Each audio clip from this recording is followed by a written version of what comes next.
Hoofnuus vanaand. Die angsvlakke in die wêreld styg nadat die VSA 3 kernaanlegte in Iran aanval. En familie, vriende en die land verheug nadat 2 ingenieurs na 2 jaar in Ekwatoriaal Guinea tronk terug is in Suid-Afrika.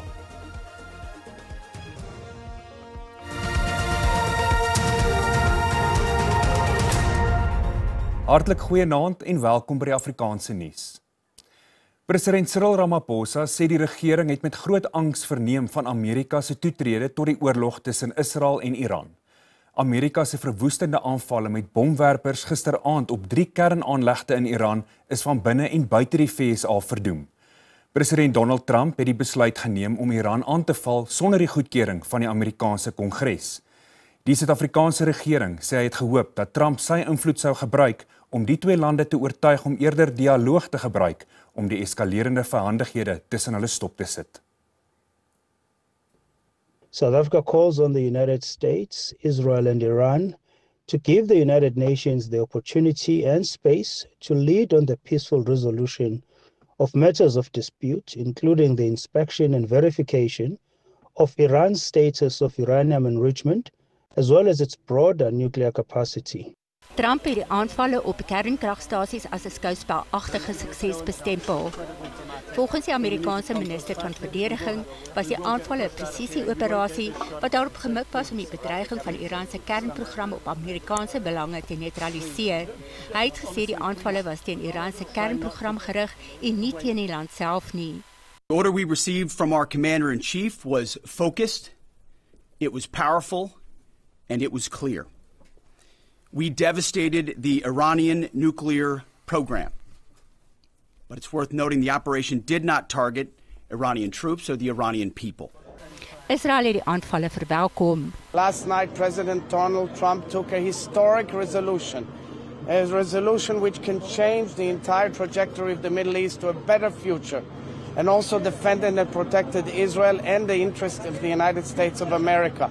Intussen sê Iran hy oorweeg al sy opsies om die land te beveilig. Die Iranse minister van Buitelandse Sake het ook beklemtoon dat Teheran nie na onderhandelings oor sy kernprogram sal terugkeer, terwyl hy deur die VSA en Israel aangeval word nie. Hy is nou op pad na Rusland, waarmee Iran 'n strategiese vennootskap het om die Russiese president Vladimir Putin te raadpleeg. The Islamic Republic of Iran condemns in the strongest terms the United States' brutal military aggression against Iran's peaceful nuclear facilities. It is an outrageous, grave, and unprecedented violation of the fundamental principles of the Charter of the United Nations and international law.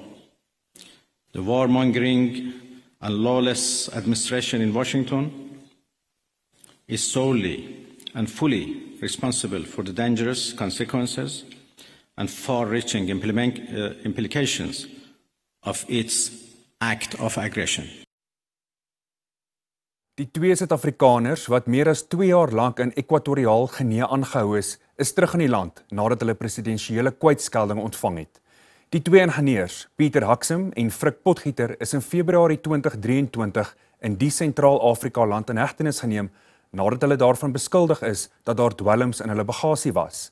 Hulle is tot 12 jaar gevangenisstraf of 'n boete van 93 miljoen rand gevonnis. Gedurende hulle aanhouding was daar voortdurende kontak tussen die Suid-Afrikaanse regering, die man se families en Ekwatoriaal Guinea se regering.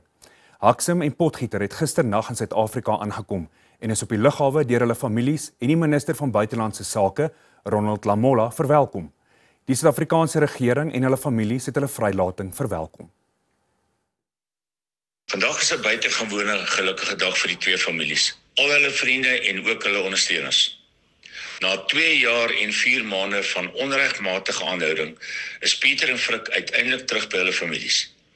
Hierdie 2 onskuldige Suid-Afrikaanse ingenieurs is terug op Suid-Afrikaanse bodem, herenig met hulle geliefdes en ons is oorweldig van verligting en vreugde daaroor. Dit bring 'n einde aan 'n lang en pynlike beproewing, een wat gekenmerk is deur angs, onsekerheid en onvermoeide pogings deur soveel mense om ons manne se vryheid te verseker. It's a great relief to the South African government and to the family. We therefore convey our message of gratitude to the government of Equatorial Guinea. we also want to thank the family for cooperating with us, including SPM, the company that we have worked with on this diplomatic engagement with the government of Equatorial Guinea. There has been cooperation, and this cooperation represents what can be achieved by South Africans if we work together. 'n Nasionale dag van gebed is vanmiddag by die Grace Bible Kerk in Soweto, Gauteng gehou. Die president van die Suid-Afrikaanse Raad van Kerke, Biskop Sinitembele Sepuka, het die diens gelei. Sepuka sê dit is 'n geleentheid vir Suid-Afrikaners om te bid vir genesing in die land, eenheid en versoening.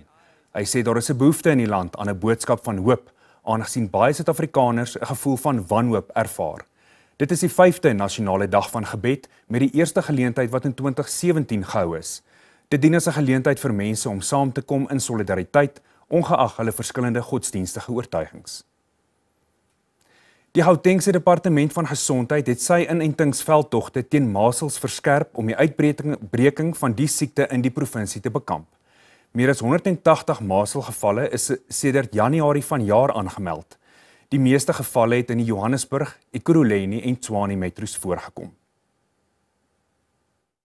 Gesondheidswerkers raai diegene aan wat in kontak kom met persone wat met die hoogs aansteeklike maselsvirus besmet is en simptome het, om by die naaste hospitaal of kliniek getoets te word.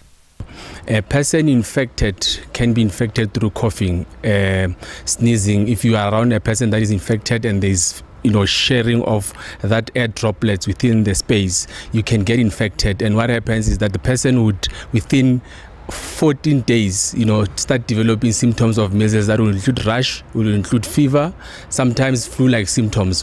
Alhoewel daar tans geen rede vir paniek is nie, word ouers en voogde aangemoedig om hulle kinders teen masels te laat inent. If you know that there is a campaign that is taking place, campaigns are nothing new, they happen from time to time, Just make sure that children are taken to those facilities and they get vaccinated.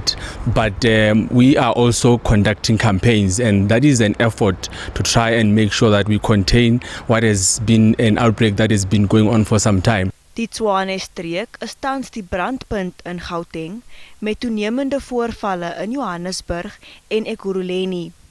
Die departement sê minder as 75% van volwassenes in Johannesburg is teen masels ingeënt, wat aansienlik minder is as die vereiste persentasie om uitbrekings te voorkom. Ons gaan kyk net hierna in die sportsegment hoe sake staan met die Proteas vroue by Cave Hill in Barbados. Bly by ons.